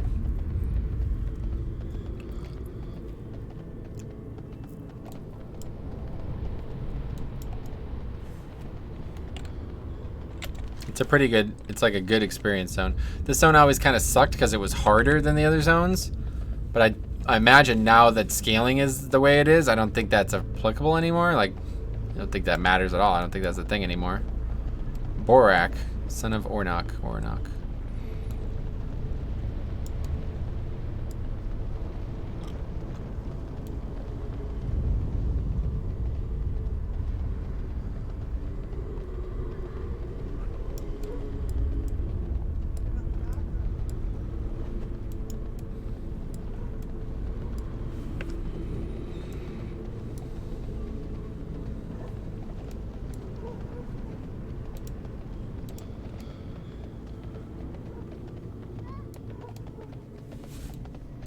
Alright, here's the zone. Anyway,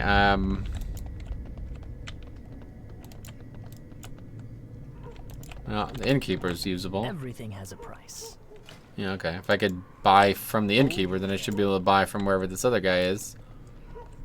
It's in here, I think. Yep, tailoring supplies. Okay. Has a price. Yeah, there's the patterns.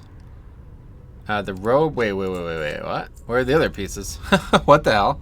I thought they would both be from here. Justice. Okay.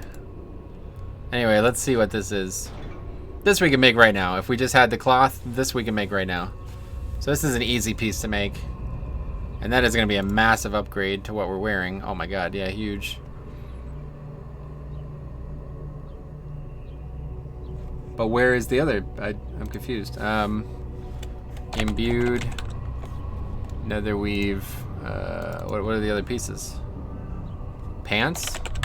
When do you get those? So I was thinking like about making this whole set and then going and making the next set and then making the final set for transmog, and that was going to be our goals. But this is in Zangarmarsh? What the hell? They're all over the place.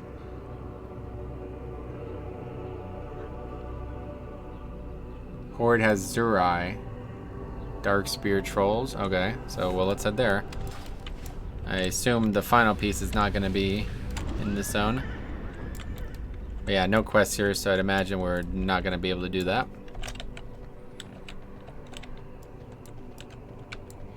And then the final piece is boots, I think? Imbued netherweave boots or something. That's interesting. They did do a good job scattering the stuff around the world, honestly. Oh, this is also from Zangarmarsh. Okay, so let's go get those two, and then that's going to be it. I might have to go a little bit sooner than that. I might not make it there. I got to be off by 6:30 at the latest, I think, so it's getting pretty close. But yeah, it was an interesting session. We certainly had a lot to talk about, but I don't think I could do, man. I'm like exhausted now from talking that fiercely. I don't think I could do the podcast life, not without a second person.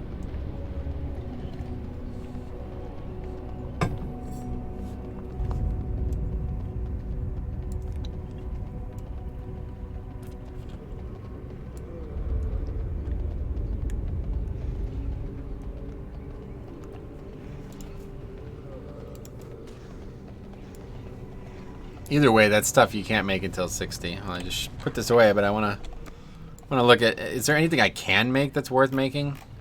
Like, I was thinking it's not even worth making these items, honestly. Item level 77, item level 79. So this is just better. If I was going to make this, it wouldn't be worth making this, right? Like, they're barely better. It's just a cool piece to have. Like, wait, 73, what? Oh, what the hell? This piece sucks. Wait, does that even matter? I don't know. 24 intellect, 22 stamina. 25 intellect, 14 stamina, 16 verse. Both have 2 sockets. So I don't even think that really matters. The item level part, that doesn't even matter, I don't think.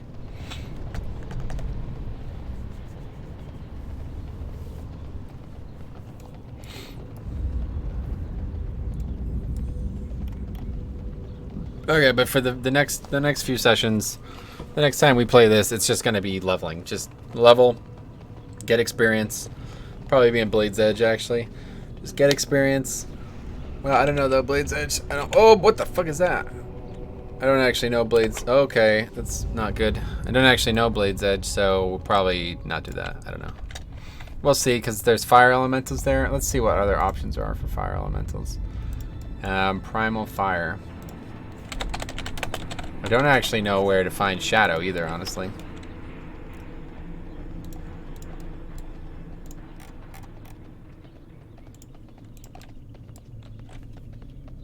Northern Blades Edge Mountains and Shadow Moon Valley, center of the map. Okay, that's probably a better option.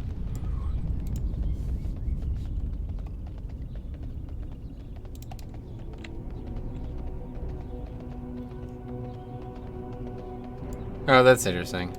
Primal Fires are the most highly demanded primal, apparently. What about Primal Shadow? Let's see.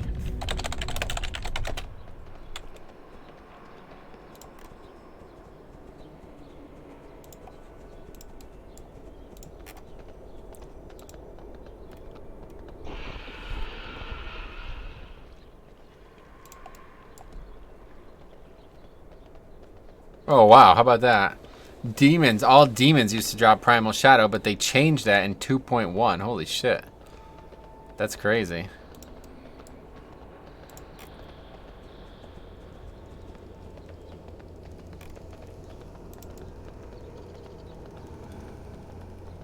Oh, Mana Tombs apparently has a lot of Primal Shadow in it. Nexus Terrors and Mana Tombs. I wonder how long a queue would be for a specific dungeon. It's ironically the one I have selected for whatever reason. Let's see if it pops before... I can't do it, but let's see if it pops before we get to... whatever, Zanger Marsh.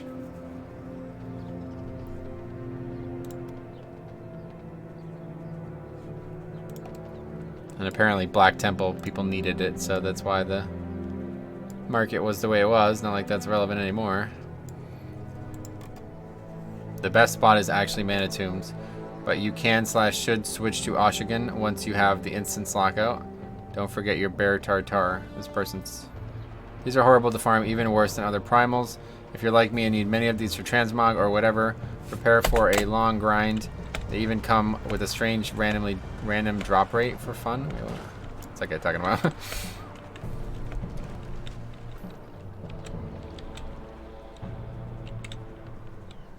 Oh, and apparently transmuting them is an option. I didn't think about that. My Death Knight could transmute. I just don't know how it works. There's a list here. Let's see. What will Earth transmute to? Because Earth are really cheap. Earth will transmute... Oh, the Earth can transmute to water. And then water to shadow. I'm gonna look that up because I don't actually know how that works. But I don't imagine it's worth fiddling with, honestly. Like, if I bought a bunch of Earths, which is actually maybe on the table because they're not that expensive, then I could transmute them to either water or life, apparently. But I'd have to have the transmute, which I don't know how that works. What's going on here? Pet battles. Look at those guys pet battling. That's funny. Now we're probably about halfway there. And no queue yet.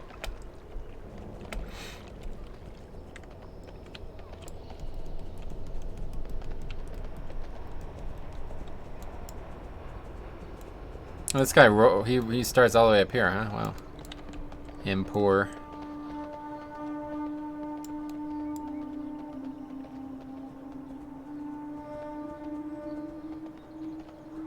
Interesting crafting system, though, in TBC. I feel like it's just worse in every way than Classic, but it's certainly very robust.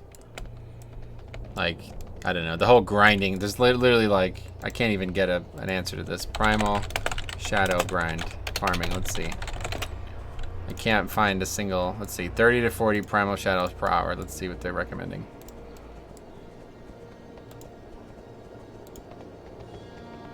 Yeah, just outside of Akandun, or oh, well, not Akandun, Oshigun in Nagrand. Oh, there's a lot there, actually. I didn't even think about that. Maybe we can do that too, I guess.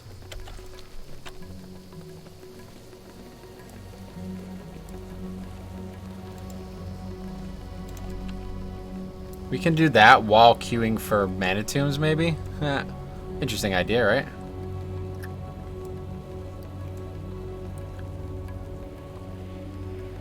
Is there a dungeon that gives other primals?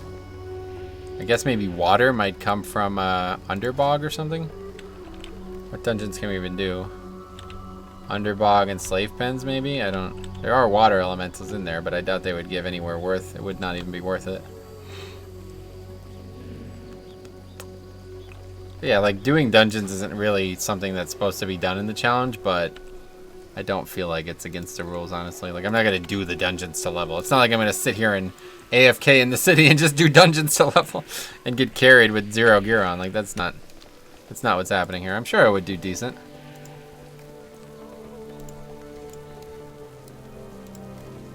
Apparently the Arcatraz has a good amount of them, too.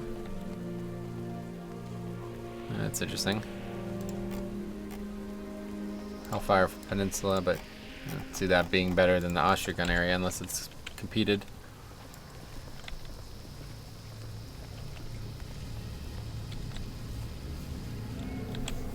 Did we start the zone? Maybe we'll just do this zone. Because there's actually a fair amount of motes that you could probably get passively in this zone. Not necessarily the ones we want, but if we come up here and kill these, you get some life motes. And I'm sure there's water elementals, whatever, like with the Naga and stuff. Okay, Lordy, was that the person's name? No, this is him. Greetings, man. Oh, there we go.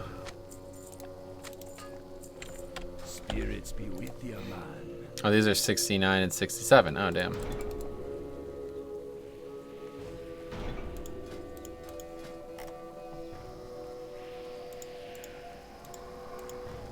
Well, the queue seems prohibitive. Now, pants might be on the table. Because Frozen Shadowcraft is robe, shoulders, and boots. So if I can make gloves or pants, there's no gloves, I don't think. Are these really the best gloves I can make?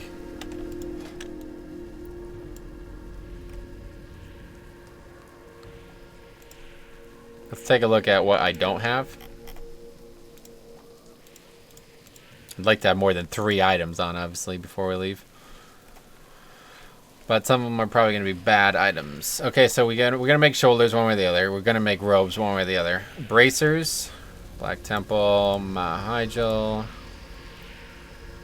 These are like a BOE. Oh wow, 8 Primal. Are you fucking kidding me, dude? For bracers, you gotta be kidding me. That might be the easiest one right there. Fire resistance. Unyielding. They're all BOEs, every single one of them. Well, that's from the Aldor, but I don't think we're going to be going Aldor one way or the other.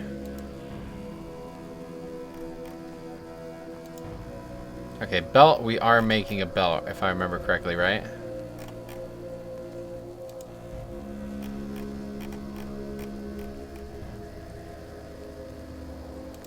This is classic. Frozen Shadow Weave is shoulders, no belt. Okay, so we need a belt too. But one of the pieces in the other set is a belt, right? Yeah, Primal Mooncloth is belt. So we'd probably just make that if anything. It's only Primal Life. Wait, is Primal Mooncloth way easier to make? It might honestly be. I feel like Life is going to be a lot easier to get. Yeah, it's Life instead. Okay, anyway, that's it. I gotta get out of here, so we'll talk about what we're making in the future. Gloves, Sunwell, Shattereth, what's that? Spellfire gloves, what is that?